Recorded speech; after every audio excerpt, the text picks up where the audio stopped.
जी, तो अस्सलामुअलैकुम। Amaze things में आज हम बना रहे हैं लेफ़्ट ओवर ब्रेड से मज़ेदार सी रबड़ी। एक ऐसी सीक्रेट टिप है इसके अंदर जिससे ये ब्रेड रबड़ी वाकई ही में रबड़ी जैसा ही टेस्ट देगी।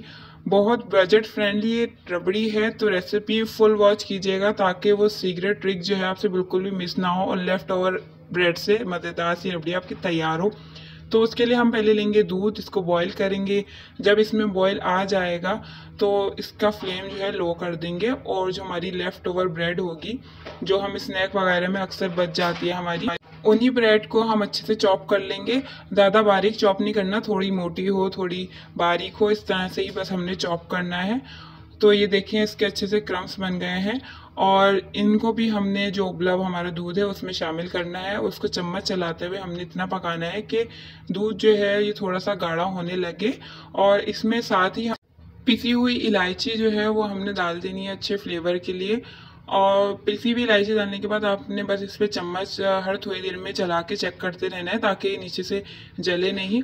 और बस इसमें अगर आप चाहें कैरमलाइज नहीं करना चाहें, चीनी को ऐसे ही डालना चाहें तो आप ऐसे भी चीनी डाल सकते हैं, लेकिन इस तरह से हम इसमें चीनी नहीं डालेंगे। एक पैन लेंगे, उसमें पानी बिल्कुल भी नहीं डालेंगे, सिर्फ चीनी डालेंगे और इसको कैरमलाइज कर लेंगे। इंग्रेडिएंट्स क्वांटिटी आपको सारी डिस्क्रिप्शन बॉक्स में मिल जाएगी, तो आप वहाँ पे चेक कर लीजिएगा। तो ये देखें थोड़े थोड़े बबल्स आने लगे हैं, मतलब हमारी जो चीनी है वो अच्छे से मेल्ट हो रही है। साथ ही आपने जो दूध रखा है उसको भी चेक करते रहना है, दोनों को साथ साथ चेक करना है। चीनी भी है जो हमारी कैरेमलाइज हो रही है, इसको भी जलाना नहीं है और दूध को भी नीचे से जलाना नहीं है। तो जब तक ये हमारा दूध गाढ़ा हो रहा है और साथ ही हमारी जो चीनी है वो कैरेमलाइज हो रही है, तब तक हम देख लेते हैं हदीस। जी, तो ये चीनी हमारी अच्छे से कैरामलाइज़ हो गई है, अच्छे से मेल्ट हो गई। इसको ज़्यादा नहीं पकाना, वरना ये जल जाएगी, उसका टेस्ट चेंज हो जाएगा। बस इसी स्टेज पे हमने जो हमारा दूध था थोड़ा गाढ़ा हो गया, उसमें ये कैरेमल डालना है और डालने के बाद इसको अच्छे से मिक्स करना है यहाँ तक कि जो इसके जो चंक्स हैं, कैरेमल के चंक्स बनेंगे इस दूध में जाने के बाद, वो अच्छे से इसमें मिक्स हो जाए, मेल्ट हो जाए। बस इसको कैरेमल हमने मिक्स करने तक इसको ही पकाना है और ज़्यादा ओवर नहीं पकाना हमने इसको, क्योंकि ये ठंडी होने के बाद भी थोड़ी और गाढ़ी हो जाएगी मज़ीद।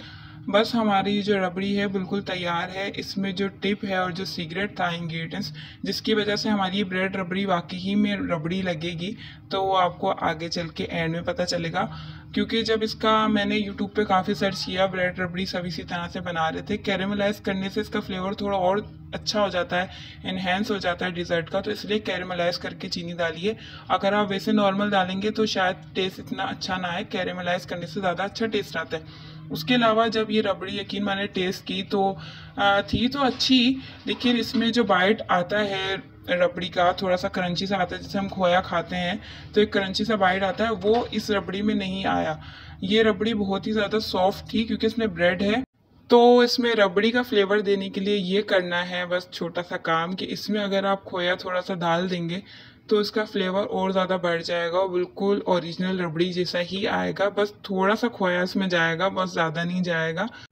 तो देखिए ब्रेड तो आपके पास लेफ्ट ओवर जो स्नैक वगैरह से बची थी आपने वैसे भी वो ले ली, थोड़ा सा खोया डालें बस और इन्जॉय करें इस बजट फ्रेंडली रबड़ी को। यकीन माने आप इस रबड़ी के फ़ैन हो जाएंगे अगर आप ये खाएंगे तो। लेकिन बस इसमें थोड़ा सा खोया ज़रूर डाल लीजिएगा ओरिजिनल रबड़ी वाला टेस्ट लेने के लिए, वरना आपका रबड़ी वाला टेस्ट इसमें नहीं आ पाएगा। अच्छी तो लगेगी लेकिन ये ब्रेड खीर आप इसको समझ लें, रबड़ी का टेस्ट में बिल्कुल नहीं आएगा। बस थोड़ा सा खोया आप डाल लीजिएगा। तो रेसिपी अच्छी लगी हो लाइक ज़रूर कीजिएगा, चैनल पे नए हैं सब्सक्राइब ज़रूर कीजिएगा, कमेंट भी ज़रूर कीजिएगा और शेयर भी कीजिएगा। मिलते हैं किसी और रेसिपी में, जब तक के लिए अल्लाह हाफिज़।